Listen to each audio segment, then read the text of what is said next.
Dear students, operation research का एक और प्रॉब्लम है जिसका नाम है रिप्लेसमेंट प्रॉब्लम।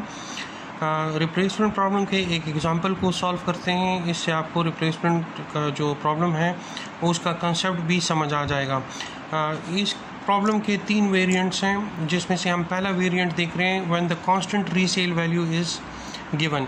इसमें रीसेल की जो वैल्यू है वो चेंज नहीं होगी, वो थ्रू आउट द ईयर्स जो है वो वही सेम वैल्यू रहेगी, और मनी की जो वैल्यू है वो उसमें भी कोई फ़र्क नहीं आ रहा, वो भी कांस्टेंट है।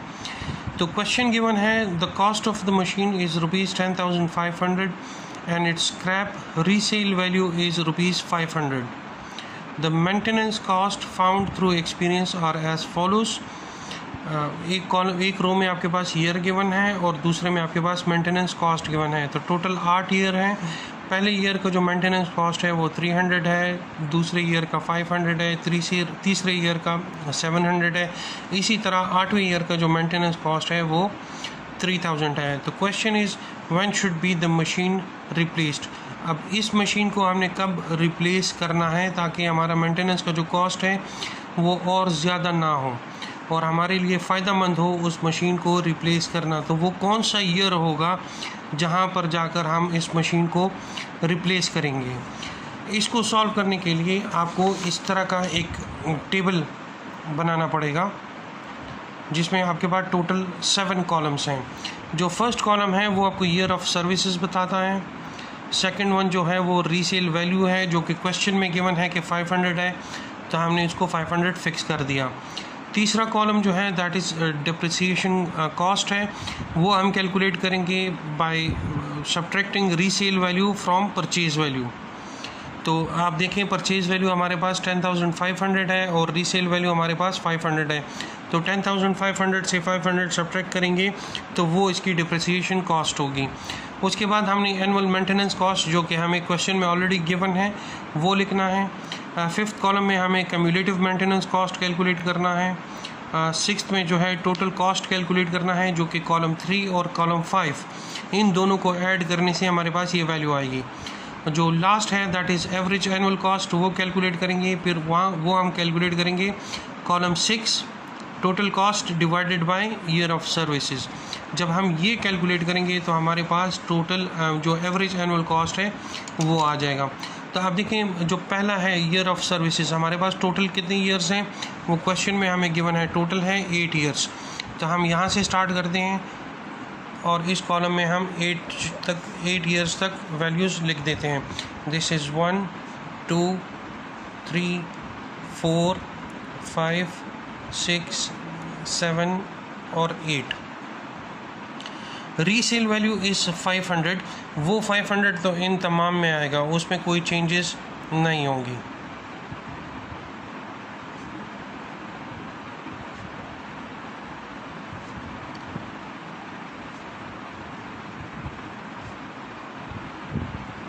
Next is depreciation cost. वो जब आप कैलकुलेट करोगे वो है purchase price minus resale value. तो परचेज प्राइस हमारे पास 10,500 है, इससे अगर आप 500 सब्ट्रैक्ट करोगे तो यहाँ आपके पास आ जाएगा 10,000।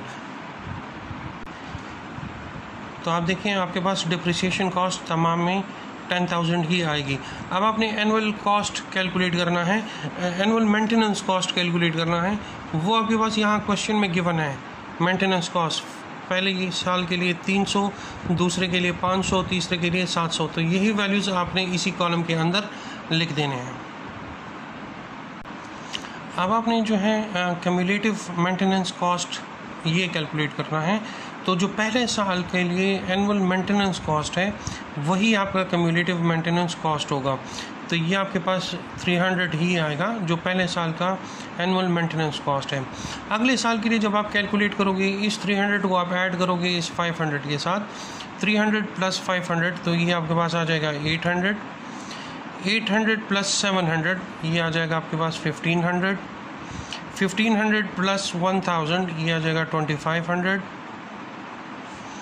2500 प्लस 1400 ये आपके पास आ जाएगा 3900, 3900 प्लस 1900 ये आपके पास आ जाएगा 5800, 5800 प्लस 24 ये आ जाएगा 8200, और 8200 प्लस 3000 ये आ जाएगा 1100, 2000। उसके बाद आपने कैलकुलेट करना है टोटल कॉस्ट, वो है कॉलम 3 प्लस कॉलम 5। तो कॉलम 3 इज़ डिप्रिसिएशन कॉस्ट और कॉलम 5 आपके पास है क्यूमुलेटिव मेंटेनेंस कॉस्ट। इनको आप ऐड करोगे तो आपके पास ये वैल्यू आ जाएगी। तो पहली वैल्यू आएगी that will be 10,300, next is 10,800, next is 11,500, 12,500, 13,900, 15,800, 18,200, और ये आपके पास आ जाएगा 21,200। उसके बाद आप एवरेज एनुअल कॉस्ट कैलकुलेट करोगे। तो एवरेज एनुअल कॉस्ट कैसे कैलकुलेट होगा? Column 6 total cost divided by column 1। Column 1 is number of years. तो 10,300 डिवाइडेड बाय 1, तो ये आ जाएगा 10,300। 10,800 डिवाइडेड बाय 2, ये आ जाएगा 5,400। 11,500 डिवाइडेड बाय 3, तो ये आ जाएगा 3,833। इसी तरह ये तमाम वैल्यूज़ आपके पास 3,125, 2,780, 2,633, 2,600 और 2,650, ये आपके पास आ जाएगा। अब आपने क्या करना है, आपने ये जो 7th कॉलम आपने आइडेंटिफाई किया, 7th कॉलम, अब आपने इसमें देखना है कि इसमें सबसे मिनिमम वैल्यू कहाँ पर है। तो देखें, इस पूरे कॉलम में सबसे मिनिमम वैल्यू आपके पास 2600 है, 2600, ठीक है। इसको आप हाईलाइट कर दो। ये जो सेल है जिसमें वैल्यू आ रही है 2600, और ये देखें ये कौन सी ईयर में आपके पास आ रही है? 7th ईयर में, इस ईयर में आ रही है आपके पास। दैट मीन्स कि आपने जो ये मशीन परचेज़ की है उसको at the end of 7th year अगर आप रीसेल करोगे, रिप्लेस करोगे, तो आपको फ़ायदा होगा। अगर इससे पहले या 7th ईयर से पहले या 7th ईयर के बाद अगर आप इसको रिप्लेस करोगे तो उसमें आपको नुकसान है और नुकसान बढ़ता जाएगा, ठीक है जी। तो सबसे बेहतरीन टाइम, सबसे ऑप्टिमल टाइम इस मशीन को रिप्लेस करने के लिए वो कौन सा है? At the end of 7th year. I hope इससे आपको रिप्लेसमेंट प्रॉब्लम का थोड़ा सा कॉन्सेप्ट क्लियर होगा। अगले वीडियोज़ में इसके अगले 2 वेरिएंट्स जो हैं उसके बारे में डिस्कशन करेंगे। Thank you.